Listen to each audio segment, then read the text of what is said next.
주인군 장병들이 발휘한 애국적이고 영웅적인 헌신을 بينما ينشغل العالم في الحرب بين روسيا وأوكرانيا والتوتر القائم بين الصين وتايوان، مجنون كوريا الشمالية كيم جونغ أون أطلق أخطر صواريخه الفرط صوتية في فضاء كوكب الأرض، فأرعب أسطول الولايات المتحدة الأمريكية واليابان وكوريا الجنوبية، حتى أصدقائه عاشوا على أعصاب ميتة إلى أن سقط الصاروخ في المياه.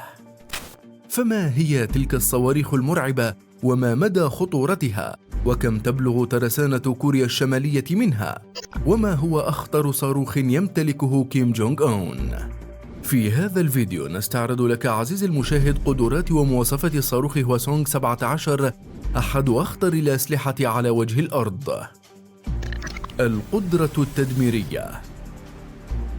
تبلغ حمولة هواسونغ 17 القصوى من الحمولة القتالية 6600 كيلوغراما، وباستطاعته حمل رأس حربي واحد أو أكثر حتى 11 رأس حربي متنوع كالرؤوس الحربية الحرارية أو النووية أو الهيدروجينية، وباستطاعته إطلاق كل رأس حربي على حدة، أو إطلاقها جميعا على ذات الهدف، أو إطلاقها على هدف واحد بشكل متقطع.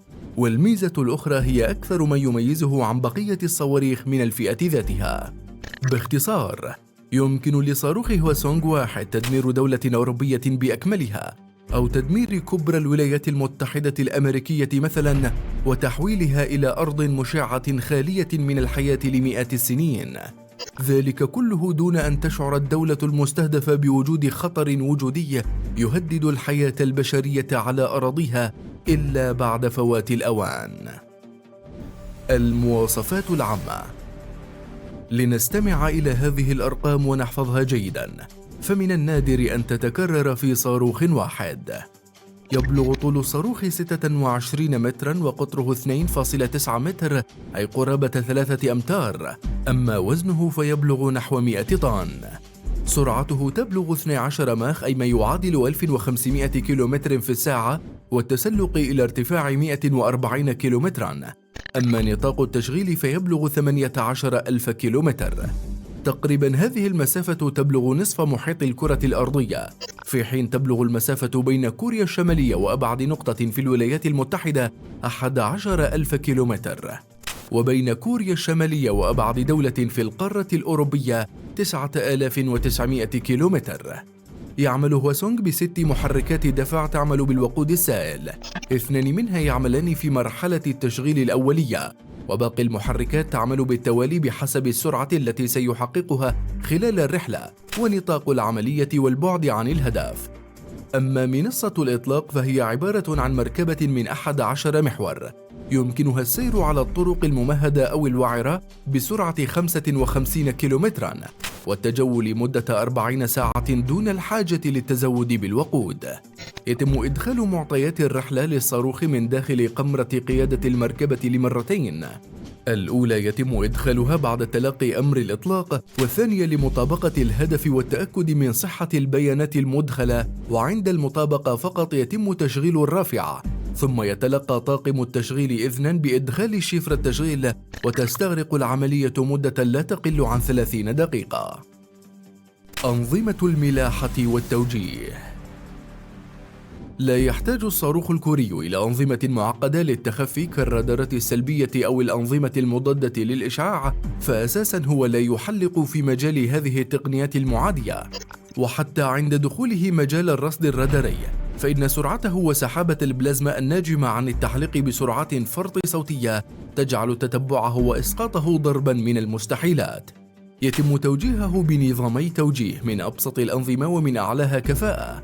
الأول نظام القصور الذاتي، حيث يقوم كمبيوتر مدمج في هيكل الصاروخ بقراءة وتحليل البيانات الواردة من مستشعرات الحرارة والسرعة والارتفاع والتسارع والوزن وجيروسكوب التوازن، بهدف تحديد موقعه بشكل تلقائي ودون أن يتم اعتراضه أو يتم التشويش عليه من قبل أنظمة الرادار أو طائرات الإنذار المبكر. كما يساعد هذا النظام في الحفاظ على أعلى دقة إصابة ممكنة. والنظام الثاني هو نظام الخرائط العالمي GPS، والذي يساعد النظام الأول في تحقيق أعلى دقة ممكنة لموقع الصاروخ خلال التحليق وموقع الهدف، مما يرفع من نسبة تحقيق الإصابة. ترسانة المجنون المرعبة. من غير المعروف عدد صواريخ هواسونغ 17 التي تمتلكها كوريا الشمالية، لكن تقارير غربية أشارت إلى أن امتلاك كوريا أكثر من 50 صاروخ من هذا الطراز، وأن خطوط الإنتاج تعمل لرفع العدد إلى 300 بحلول العام 2025. ولعل مخاوف الولايات المتحدة والدول المتحالفة معها في شرق القارة الآسيوية لا يرتبط بعدد الصواريخ الباليستية ولا حتى مداها، إنما يرتبط بعدد الرؤوس الحربية التي يمكنه حملها، خصيصا أن هذه الفئة من الصواريخ مخصصة لحمل الرؤوس النووية. فقد صرحت كوريا الشمالية في العام 2014 أنها تمتلك 40 قنبلة نووية و15 قنبلة هيدروجينية و5000 طن من القنابل الكيميائية.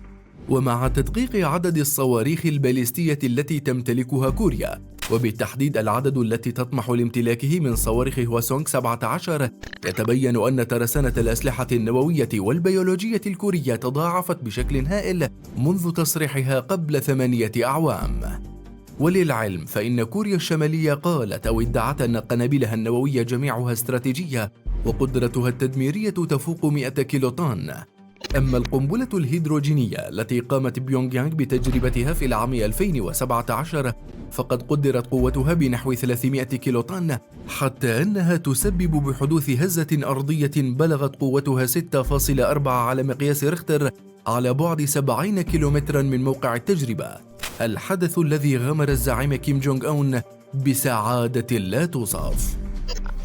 صواريخ المجنون تهدد بمحو القواعد الأمريكية.